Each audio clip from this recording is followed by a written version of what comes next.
Bismillahirrahmanirrahim. Assalamualaikum warahmatullahi wabarakatuh.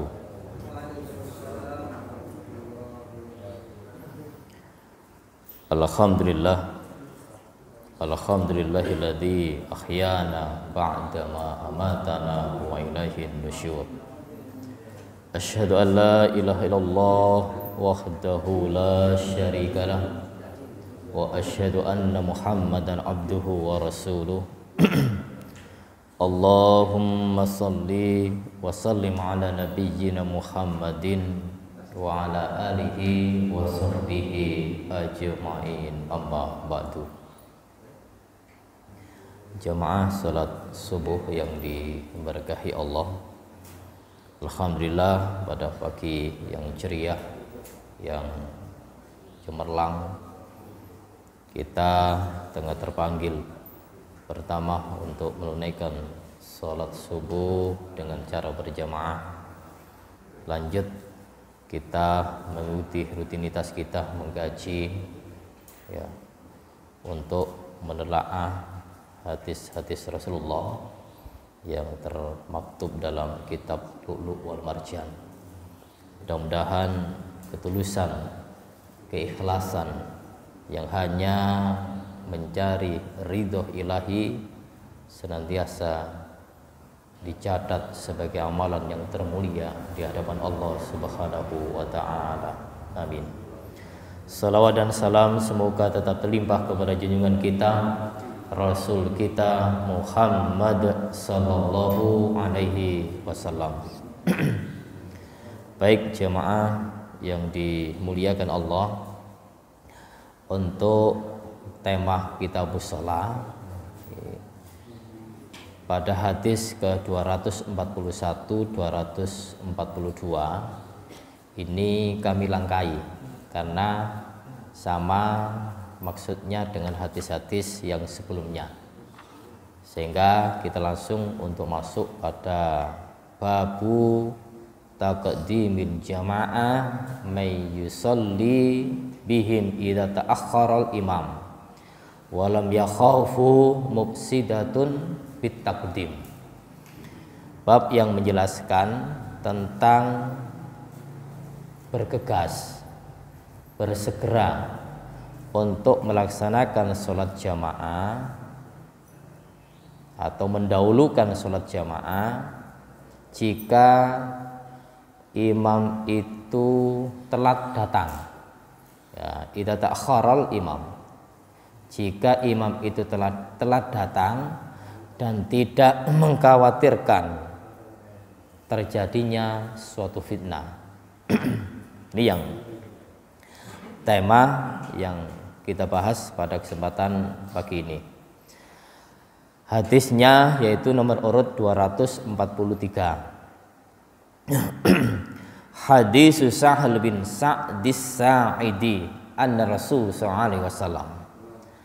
Hadis yang bersumber dari Sahal bin Sa'id As-Sa'idi bahwasanya Rasul sallallahu alaihi wasallam dzahaba ila Bani Amr ibni Auf. Beliau berangkat menuju ke kaum Bani Amr bin Auf.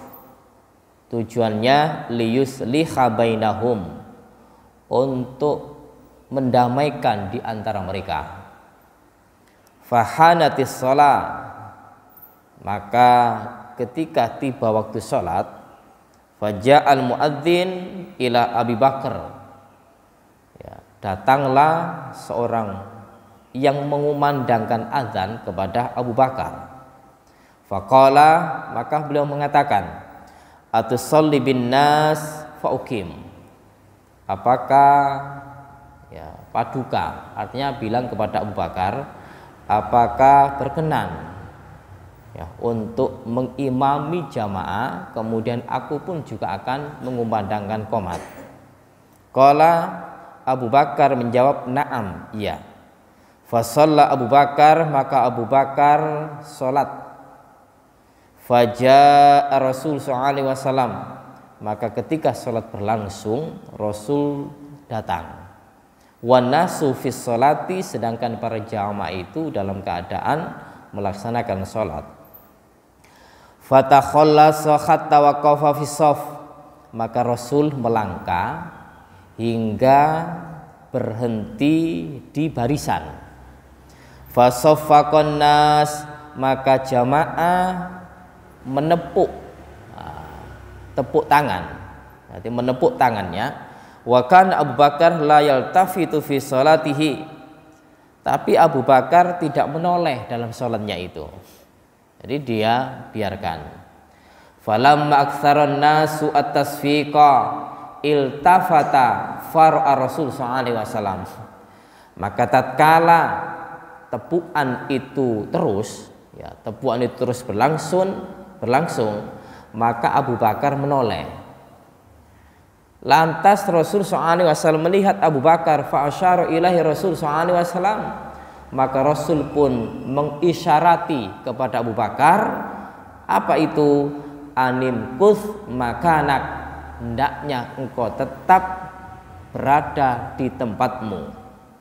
Farafa Abu Bakar yadaihi fahamidallah ala ma amarahu bihi Rasul sallallahu alaihi wasallam, maka Abu Bakar mengangkat kedua tangannya sembari bertahmid, memuji Allah atas apa yang Rasul sallallahu alaihi wasallam perintahkan untuknya.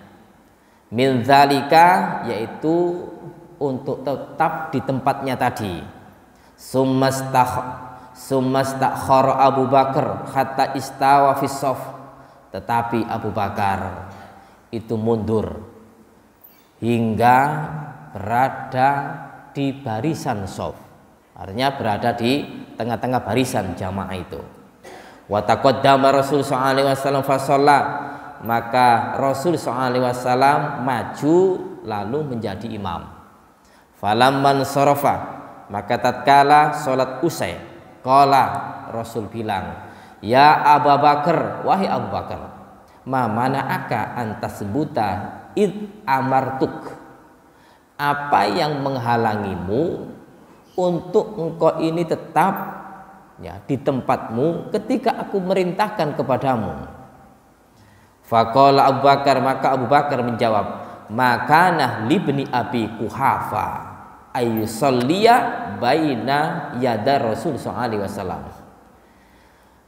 Abu Bakar bilang gini, tidak pantas, tidak layak bagi putranya Abi Quhafa, ini bilang menyandarkan kepada abinya, tidak pantas, tidak layak putra Abi Quhafa untuk sholat di hadapan Rasul, ya, di hadapan Rasul sallallahu alaihi wasallam. Faqala Rasul sallallahu alaihi wasallam, maka Rasul sallallahu alaihi wasallam menjawab, mali ra'aitukum aksartuhum, maaf, mali ra'aitukum aksartumut tasfiq, ya, mengapa aku telah melihat kalian ini kok banyak tepuk gitu loh, artinya kok memperbanyak tepuk. Man rabahu syai'un fi sholatihi, barang siapa yang menemukan, ya, sesuatu dalam sholatnya, falyusabbih, maka cukup bertasbih. Ini untuk laki-laki. Fa innahu idza sabbaha ultufitah ilai, tetapi jika bertasbih niscaya ia ditengok. Wa innama tasfiqu lin nisa, sedangkan untuk tepuk itu adalah bagi perempuan. Nah, ini pada hadis ini banyak beberapa poin yang kita ambil pelajaran. Pertama, kita melihat redaksi Rasulullah itu mendatangi satu kaum yang bernama Amr bin Auf. Ya, Amr bin Auf.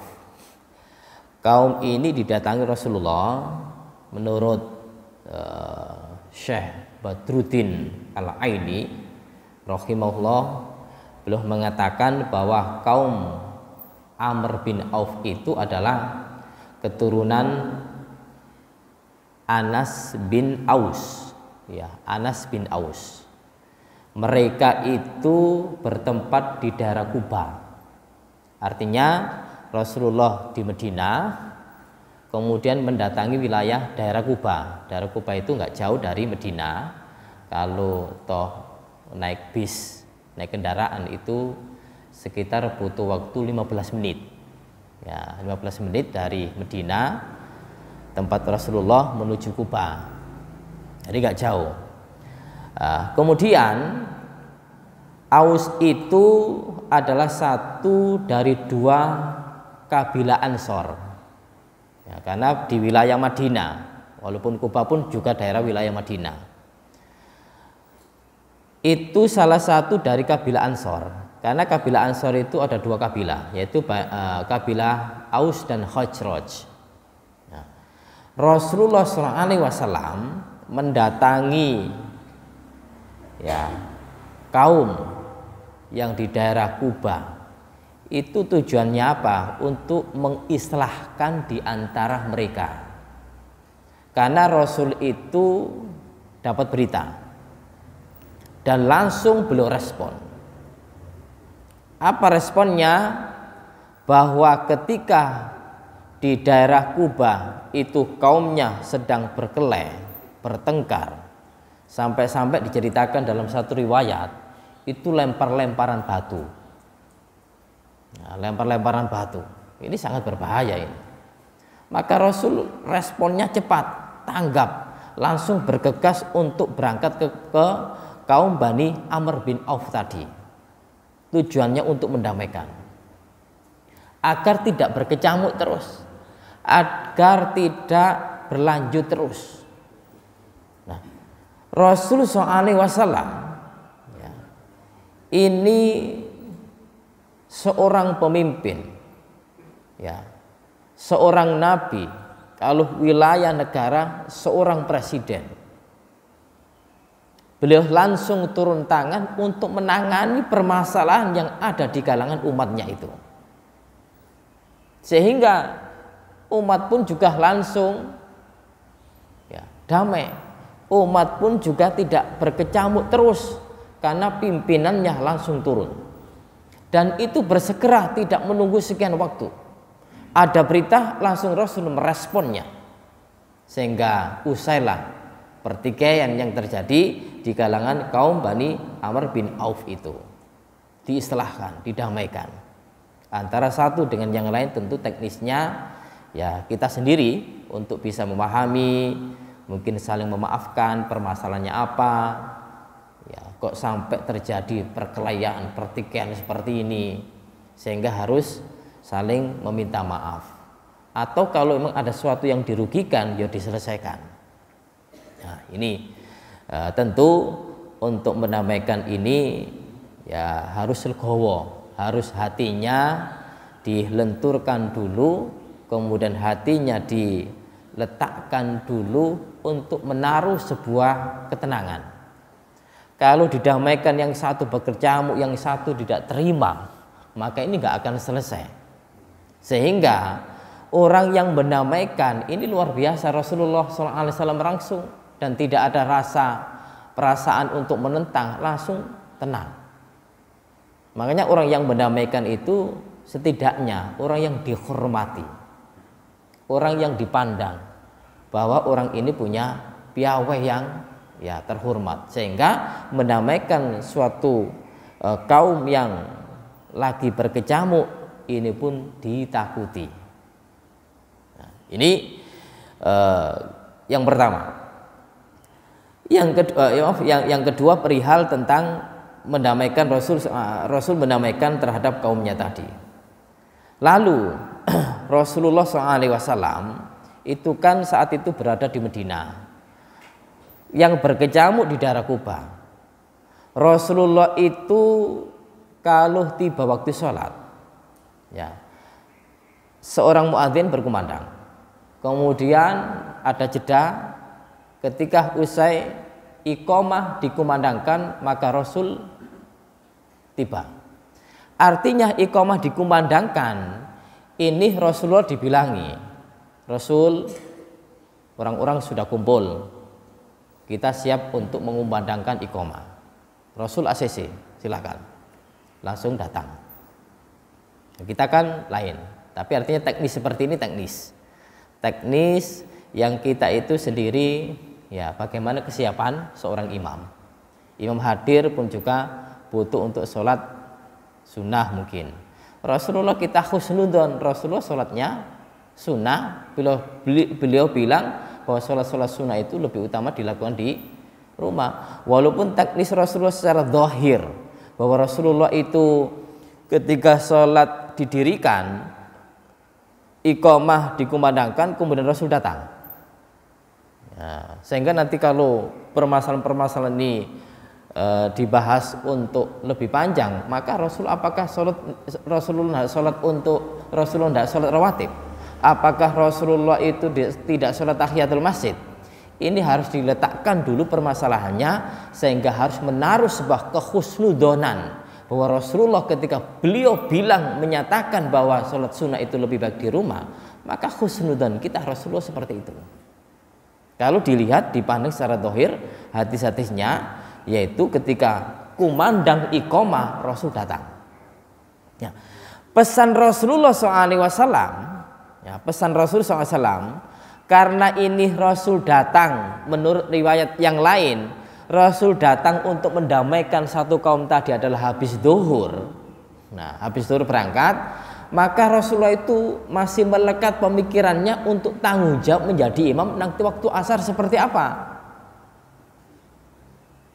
Nah, sehingga Rasul menyampaikan kepada muadzin yaitu Bilal, fahanatis shalah faja'al muadzin ila Abu Bakar.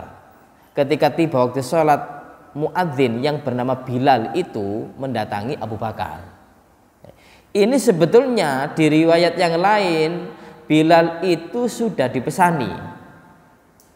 Bilal sudah dipesani ketika nanti waktu asar tiba, ya, maka tetap kumandangkan azan. Kemudian bila aku belum datang, suruh Abu Bakar. Nah, gitu maksudnya. Jadi Rasulullah itu berangkat ke Kuba, kemudian masih melekat nanti sholat asar seandainya saya belum datang, terus bagaimana? Nah, karena ini amanat untuk tetap memakmurkan masjid, sholat jamaah tetap didirikan. Madinah, Masjid Nabawi, Rasul memesani kepada Bilal agar meminta kepada Abu Bakar mengimami ketika aku belum datang, kata Rasulullah. Nah, lalu tiba waktu asar, muadzin Bilal mengumandangkan azan. Selesai azan, lalu Bilal menyampaikan kepada Abu Bakar, ya, pripun, ya, sholat artinya azan sudah kita kumandangkan, iqamah akan kita dirikan. Maka ya, Abu Bakar ini jadi imam. Ya, kalau kita lihat redaksinya, ini langsung tegas itu, perintahkan kepada Abu Bakar. Nah, kalau Bilal memerintahkan, langsung kita pun juga harus bisa mengatur tentang bahasanya. Ya, sehingga kita haluskan, pripun sholat mau didirikan. Ya, kemudian iqamah kami kumandangkan. Apa jadi imam nggih? Ya, cor halus sih. Maka Abu Bakar pun juga sih, naam, iya. Kami siap, kami bersedia untuk mengimami jamaah. Ya. Sholat asar didirikan. Faja'a Rasul SAW itu dapat 1 rakaat. Dapat 1 rakaat, maka Rasul SAW itu datang. Datang dari mana? Dari Kuba tadi, jalan menuju Nabawi. Ya. Wan nasu fi sholati, sedangkan jamaah itu posisi dalam keadaan melaksanakan sholat semuanya. Ini sudah dapat 1 rakaat. Maka apa yang Rasul SAW lakukan? Fatakhallasa hatta waqafa fi shaf. Rasul melangkah maju untuk berdiri di jamaah, artinya di shaf jamaah itu. Ya. Lalu wakana Abu Bakar, Wa kana Abu Bakar la yaltafit fi sholatihi. Ya, tahu bahwa Rasul tiba, Rasul masuk di dalam shaf itu, jamaah tahu gitu loh. Jamaah tahu. Kok tahu? Padahal enggak menoleh.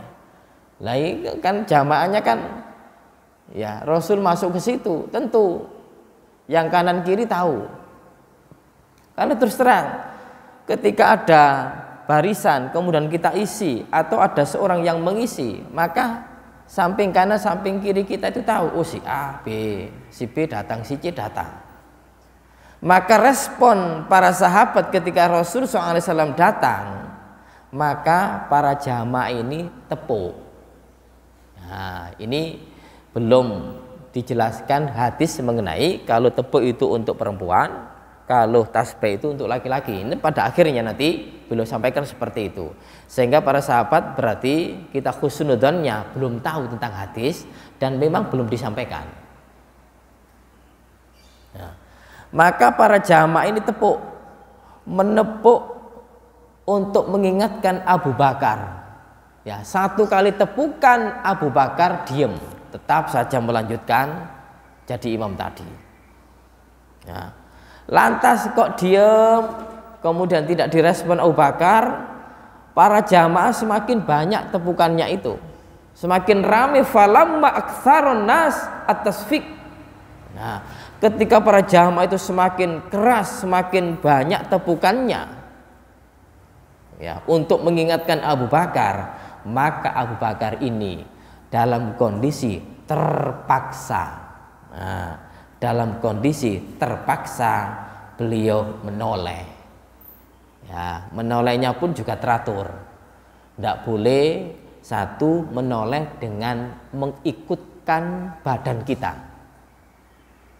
Jadi noleh hanya leher, noleh gini. Jadi badan kita itu tidak ikut untuk menghadap ke jamaah. Ini nanti hukumnya nanti seperti apakah kita akan ikuti untuk rincian hadis ini. Nanti akan ketemu bagaimana kok menoleh ini tetap lanjut terus. Padahal menoleh itu kan di antara satu ikhtilas.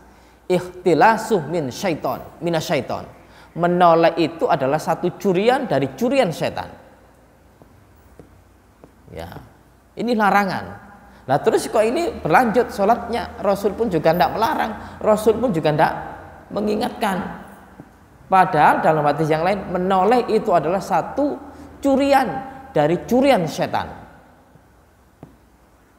Nah, oke, kita perhatikan nanti. Ketika para jamaah itu sudah banyak bertepuk tangan, maka terpaksa Abu Bakar menoleh. Rasul melihat Abu Bakar. Bahasanya fa'asyara ilaihi Rasul SAW, maka Rasul memberikan isyarat kepada Abu Bakar. Ya. Isyaratnya alim kus makanak, bahasanya tetaplah engkau berada di tempatmu. Artinya nggak usah berubah, ya nggak usah, ya bahasanya itu pripun nggih, sudahlah orang-orang menepuk tangan maunya jamaah itu kan kalau datang Rasulullah, Rasul juga jadi imam. Ya, tapi Rasulullah itu menaruh perhatian kepada Abu Bakar dan awalnya memang beliau yang memerintah. Tapi ketika saat kejadian seperti ini Rasul memberikan isyarat lanjut terus saja, nggak usah di itu. Maunya tetap saja di tempat panjenengan untuk tetap jadi imam. Maka Abu Bakar seorang yang mulia menaruh perasaannya. Apa yang beliau lakukan? Farafa'a Abu Bakar yadaihi fakhamidallah ala ma amarahu bihi Rasul sallallahu alaihi wasallam. Abu Bakar mengangkat kedua tangannya sembari mengucapkan tahmid. Sembari mengucapkan tahmid, memuji Allah atas apa yang telah diperintahkan oleh Rasulullah SAW, yaitu untuk tetap berada di imam tadi. Ya. Nah, ini Abu Bakar itu terjadi seperti ini. Maunya Rasulullah tetap, tapi perasaan saya ke Abu Bakar tidak bisa aku seperti ini, tidak bisa. Lalu sumastakhara Abu Bakar hatta istawa fi shaf. Nah, walaupun Rasulullah memerintah untuk tetap, Abu Bakar tetap mundur untuk jadi makmum, sehingga ia lakukan dan berdiri di tengah-tengah shaf itu. Nah, berdiri di tengah-tengah shaf itu. Banyak pelajaran yang kita ambil. Ketika imam mundur, maka jamaah tadi itu kan sebetulnya tidak ada jatah, tidak ada tempat. Tapi untuk hal ini para jamaah itu pun juga harus lunak hatinya untuk geser sedikit aja, sehingga Abu Bakar mundur itu pun juga ada tempatnya. Ya, orang kalau sudah digeser dikit-dikit, insya Allah masih cukup, masih cukup. Ini kejadian. Nah, oke. Abu Bakar mundur, maka Rasulullah SAW pun juga maju. Loh, apakah perintah tadi wajib ataukah tidak? Tapi kenapa Rasulullah memerintah ketika Abu Bakar tetap mundur, Rasulullah maju? Ya, ini fasolla. Inilah jawabannya nanti pada bait ke berikutnya. Maka tatkala sholat itu selesai, Rasul bilang gini, apa yang menyebabkan engkau untuk tidak mau tetap ketika aku merintah kepadamu? Ini perintah. Apa yang menyebabkan? Ternyata Abu Bakar bilang gini, makana libni Abi Quhafa yusoliyah baina yatai Rasulullah SAW. Nah, tidak pantas bagi seorang putra dari Abu Quhafa, ini abinya Abu Bakar, nggak pantas bagi saya ada seorang Rasulullah SAW sementara aku berada di depannya untuk jadi imam. Nggak pantas bagi saya. Nah, inilah dari sini perintah bertabrakan dengan ketidaklayakan. Ya. Maka hal ini pun juga dimaklumi oleh Rasulullah. Untuk bahasanya itu tidak sampai ini pelanggaran, enggak. Karena ketidakpantasan, ketidaksopanan lah mungkin. Ternyata Abu Bakar pun juga mundur, Rasul pun juga memaklumi. Buktinya apa? Rasul juga maju. Berarti perintah itu tidak menunjukkan sebuah keharusan. Karena menaruh perasaan Abu Bakar pun juga Rasul mengerti. Abu Bakar sampai bilang seperti itu. Maka Rasul pun juga maju untuk menjadi imam sholat di jamaah tersebut. Nah, mali ra'aitukum aksartumus tasfiq. Nah, ternyata ya, Rasul pun juga ketika satu sholat tadi sudah selesai, pertanyaan yang belum munculkan yang beliau tampilkan kepada Abu Bakar, pertanyaan kedua yaitu mengapa? Ini disampaikan kepada para jamaah. Mengapa aku lihat kalian kok banyak tepuk gitu loh? Kok banyak tepuk? Kenapa? Mestinya kalau terjadi suatu imam ada sebuah kekeliruan, untuk laki-laki nggak usah tepuk, maka hendaknya mengucapkan tasbih. Loh, mengucapkan tasbih. Ini baru diingatkan Rasulullah. Berarti sebelumnya para sahabat belum mengerti. Ya, ini baru hadis muncul itu. Ya, bahwa at-tasbih lirijal wa tasbih linisa. Tasbih untuk laki-laki, sedangkan tasfik tepuk itu adalah untuk kalangan perempuan. Inilah sebuah kemurahan yang Allah berikan kepada umat di saat melaksanakan sholat. Yang awalnya tegas sholat itu tidak boleh ngobrol, sholat itu tidak boleh mengatakan kalimat yang lain. Tapi ini sebuah kemurahan yang Allah berikan kepada Rasulullah, dan Rasulullah menyampaikan kepada umatnya bahwa untuk terjadi sesuatu maka cara tegurannya pun juga kalimatnya luar biasa, memuji Allah, yaitu bertasbih, mensucikan Allah Subhanahu wa taala. itu diberikan oleh Rasulullah untuk kalangan laki-laki tasbihnya, untuk kalangan perempuan tasfiknya yaitu bertepuk. Ini sudah ketentuan yang ada dalam syariat, tidak boleh dibalik, tidak boleh dibalik, dan tidak boleh aku ingin seperti perempuan aja tepuk, tidak boleh, karena ini sudah ketentuan. Padahal untuk gerakan sholat dari awal sampai takbir, laki-laki perempuan itu sama, gitu, sama. Tapi untuk hal ini tidak bisa disamakan, sehingga ada ya sesuatu yang memang dibedakan dan memang tidak layak. Seandainya perempuan itu bertasbih di hadapan laki-laki, maka akan terdengar kalimat kata aurat yang muncul dari kalangan perempuan. Nah, kalau perempuan sholat sampai terdengar suaranya subhanallah, maka nanti jiwa laki-laki akan bermacam-macam nanti. Ya, pikirannya macam-macam. Soporek suara tasbih iki mang. Kok tak delok tak rungokno koyo pacarku iki, akhirnya timbul ngono. Karu-karuan nanti seandainya perempuannya banyak di belakang, kemudian kekeliruan ditegur dengan kalimat tasbih. Lah inilah sebuah wilayah yang memang harus dibedakan, sehingga godaan si laki-laki itu juga tidak ada indikasi ke sana. Demikian pula juga jamaah sholat, perempuan itu wajib di belakang. Ya, imam pun juga wajib bagi laki-laki, tidak boleh imamnya perempuan. Demikian pula juga sholat jamaah, tidak boleh laki-laki berada di belakangnya perempuan. Apa efeknya? Melihat kondisi perempuan, tidak boleh. Nah, ini aturan dalam tata tertib untuk melaksanakan sholat jamaah. Nah, tasbih untuk laki-laki, tepuk untuk perempuan. Maka ini menjadi sebuah ketentuan.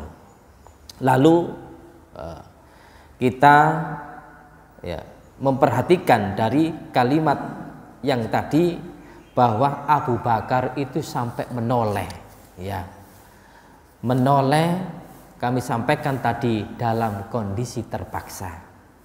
Ya, seandainya terjadi, maka ini tidak mengapa. Karena ini sebuah contoh. Abu Bakar menoleh, dan ternyata tolen Abu Bakar itu tidak sampai menggerakkan fisiknya, sehingga badannya pun juga tidak ikut menoleh, hanya lehernya toh. Kalau ini terjadi keterpaksaan, maka ini tidak mengapa. Nah, seandainya ada anak-anak kecil lewat di dalam shop, depan shop atau belakang shop, kemudian jatuh, terdengar, ini bahaya ini. Maka dengan gerakan kita, kadang-kadang kita terpaksa itu kan menoleh gitu. Lah, menoleh keterpaksaan seperti ini hanya sekedar untuk memperhatikan bagaimana kondisi yang ada tadi. Kalau sengaja tidak boleh. Sengaja batal, ya, rusak sholatnya, ya, tolat-toleh, ya, tolat-toleh nanti, ya, maaf, sholatnya rusak gitu ya, sholatnya rusak. Karena tadi curian dari satu curian setan. Umpama sini baru datang, ini siapa perasaan saya ini siapa ya? Saya kok ya curiga siapa ini? Kemudian ditoleh leng-lengan gini. Dilihat siapa ya iki? Salat tuh pinggirku iki, dijelas lo pisan. Lo rusak salate. Nggak boleh. Nah, bisa jadi nanti kan membatalkan salatnya. Nggak boleh. Ini hari cili. Cacili kan tola-tole, ndeloki bapakne, ndeloki tanggane, ndak masalah. Nah, kan tola-tole seperti ini rusak salatnya. Nah, untuk contoh seperti ini keterpaksaan boleh. Yang kedua, imam dua, ya, dalam arti tidak bareng, kondisi ganti dalam kondisi tadi, itu boleh. Boleh. Artinya apa? Memang harus disiapkan. Ketika imam batal, maka belakang mau tidak mau harus siap.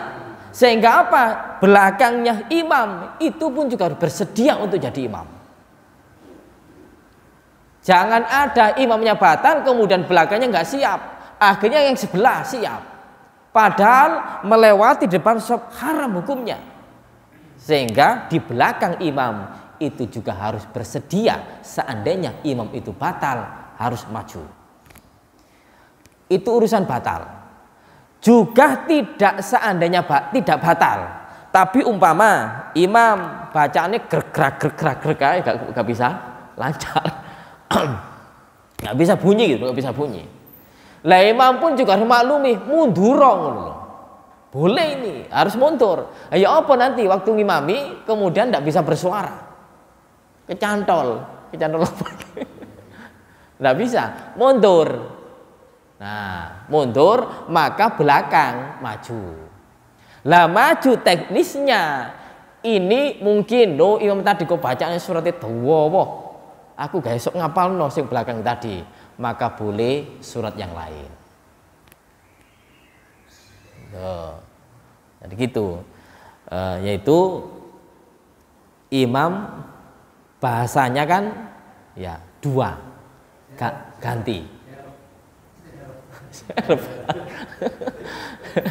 Serpan. Nah di Mekah kan juga pernah terjadi kan ya di YouTube itu. Ya, ada makmumnya, ya itu serepnya luar biasa, suratnya panjang, kemudian apa? Serepnya hebat juga hafal, sehingga langsung dilanjutkan. Ya, kemudian ada juga batuk nggak berhenti, akhirnya langsung tanggapnya makmum tadi maju. Nah, justru yang tanggap ini makmumnya. Wah ini kalau imam seperti ini dibiarkan terus gak jalan-jalan. Maka makmumnya belakang langsung tanggap maju, kemudian imamnya mundur. Ini boleh gitu loh, boleh. Karena kondisi. Ya. Kalau diteruskan terus gimana nih? Gerak batuk tok gak berhenti. Masa minum? Padahal enggak boleh. Nah, yang mundurong itu ada perasaan atau dia tidak mau mundur maka makmumnya harus bergerak untuk maju. Imamnya tadi mundur. Nanti kalau sama-sama maju ini nggak mau mundur gimana? Itu karan ya disarai. Dan isarannya pun juga tidak boleh berbicara mundur di sini. Aku yang maju aja. Nah ini jadi model-model seperti ini tidak merusak sholat. Kalau di tempat kami lucu, ini rusak sholatnya. Nah, ceritanya itu imam, ya sepuh, kemudian jamaahnya tidak banyak itu loh, keliru, diingatkan berulang kali, subhanallah, berkali-kali, akhirnya noleh gini, endi sing salah,